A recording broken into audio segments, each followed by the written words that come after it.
அழகான பொருட்கள் எல்லாம் காதலை நினைவுபடுத்துகின்றன. காதலை நினைவுபடுத்தும் அத்தனை பொருட்களும் அழகாகவே இருக்கின்றன. அத்தகைய காதல் கொண்டு உங்களை வரவேற்பது ஆர்கே. ஒரு தோழி கேட்டிருந்தாங்க, நண்பா நானும் அவனும் பிரிஞ்சு 2 வருஷம் ஆயிடுச்சு நண்பா, ஒரு முறையாவது அவன்கிட்ட மன்னிப்பு கேட்கணும்னு தோணுது நண்பா. இத்தனை நாட்கள் அவன்கிட்ட ஒரு மன்னிப்பு கூட கேட்கல. பிரிந்த காதலர்கள் ஒரு மன்னிப்பு கேட்க வேணாமான்னு கேட்டிருந்தாங்க. தாமரைன்ற கவிஞர் எழுதியிருப்பாங்க, சில நாள் சிரித்தேன், சில நாள் வெறுத்தேன், உன்னை நான் கொல்லாமல் கொன்றேனே மன்னிப்பாயான்னு கேட்டிருந்தாங்க. மூச்சு நின்றால் மட்டும் மரணம் இல்லைங்க, சில பேரினுடைய பேச்சு நின்றால் கூட அது மரணம் தானே சொன்னாங்கல்ல. அதனாலதானே நாமுத்துக்குமார் சொன்னார், கலைந்தாலும் மேகம் அது மீண்டும் மிதக்கும், அது போல தானே உந்தன் காதல் எனக்கும், நடைபாதை விளக்கா காதல் விடிந்தவுடன் அணைப்பதற்கு நெருப்பாலும் முடியாதம்மா என் நினைவுகளை அழிப்பதற்குன்னு நாமுத்துக்குமார் சொன்னார்ல.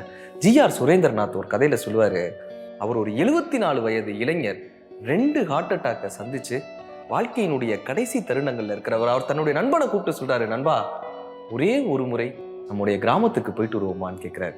இந்த நிலையில, உடம்பு சரியில்லாத இந்த நிலையில எதற்கு கிராமத்துக்குன்னு அவருடைய நண்பர் கேட்கிறாரு. அந்த இடத்துல தானடா நான் வித்யாவை முதலாக சந்திச்சேன், கடைசியாக பிரிஞ்ச இடமும் அந்த இடம் தானே, ஒரே ஒரு முறை வாழ்க்கையில நான் போய் பார்த்துட்டு வந்துடணும் நண்பான்னு கேட்கிறாரு. நண்பன் அதிர்ச்சியோட கேட்கிறான், இன்னுமா உனக்கு வித்யாவை ஞாபகம் இருக்கு? 40 வருடங்கள் ஆகியும் இன்னுமா வித்யாவை ஞாபகம் வைத்துக் கொள்கிறான்னு நண்பன் கேட்கிறாரு. அதுக்கு அந்த 74 வயது இளைஞன் சொல்றாரு, வித்யா என் கைகளில் வைத்து விட்ட மருதாணி இன்னும் காயவே இல்லை நண்பா, அந்த ஈரம் அப்படியே இருக்கிறது நண்பான்னு அந்த இளைஞர் சொல்றாருங்க. 2 பேரும் கிளம்பி அவங்களுடைய கிராமத்துக்கு போறாங்க. அந்த கிராமத்தை ஒட்டி இருக்கக்கூடிய இடத்துல ஒரு ஆற்றங்கரை ஓரமா காரை நிப்பாட்ட சொல்லிட்டு வேகமாக இந்த பெரியவர் வேகமா ஓடுறார். வேகமா ஓடி அந்த ஆற்றங்கரையில இருக்கக்கூடிய பல பாறைகளுக்கு மத்தியில ஒரு பாறையை மட்டும் தேர்ந்தெடுத்து அந்த பாறையில் ஏதோ தேடிக்கொண்டே இருக்காரு. அவருடைய நண்பன் வந்து பாக்குறாரு, என்னடா இந்த பாறையில என்ன தேடுறேன்னு கேட்கிறாங்க. 40 வருடங்கள் தாண்டி பல பெயர்களுக்கு மத்தியில் தன்னுடைய பெயரையும் தனது காதலியின் வித்யாவினுடைய பெயரையும் அவர் கண்டுபிடிக்கிறாருங்க. பாத்தியா, பாபு வித்யான்னு 40 வருடங்களுக்கு முன்னால் எழுதிய பேர் அப்படியே இருக்கு நண்பான்னு ஆச்சரியத்தோடு அந்த பேரை காட்டுறாரு. காஞ்சிட்டு சொல்றாரு, இந்த பாறையில தான் நானும் வித்யாவும் கடைசியா உட்கார்ந்து பேசிக்கொண்டே இருந்தோம், இந்த பாறை அழிந்தாலும் கூட நமது காதல் அழியாதுன்னு வித்யா சொல்லிட்டே இருந்தா, ஆனா அவ போகும்போது ஒரு மன்னிப்பு கூட கேட்கல நண்பான்னு சொல்லிக்கொண்டே அந்த பக்கம் பார்க்கிறாரு. அங்க ஒரு வாசகம் எழுதப்பட்டிருக்கு. அவங்களுடைய 2 பெயர்களுக்கு கீழே ஒரு வாசகம் எழுதப்பட்டிருக்குங்க.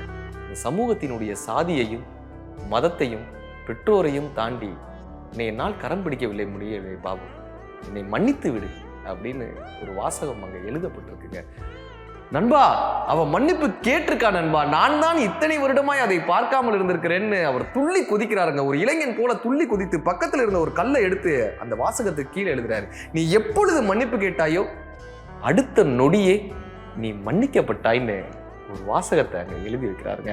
காதலின் சக்தி கண்டிப்பான முறையில் இந்த மன்னிப்பை தனது காதலிக்கு தெரிவிக்கும் என்ற நம்பிக்கையோடு தனது வாழ்க்கையின் கடைசி நாட்களை மகிழ்ச்சியோடு சந்திப்பதற்காக அந்த 74 வயது இளைஞர் தயாரானார்னு அந்த கதையை முடிச்சிருப்பாங்க.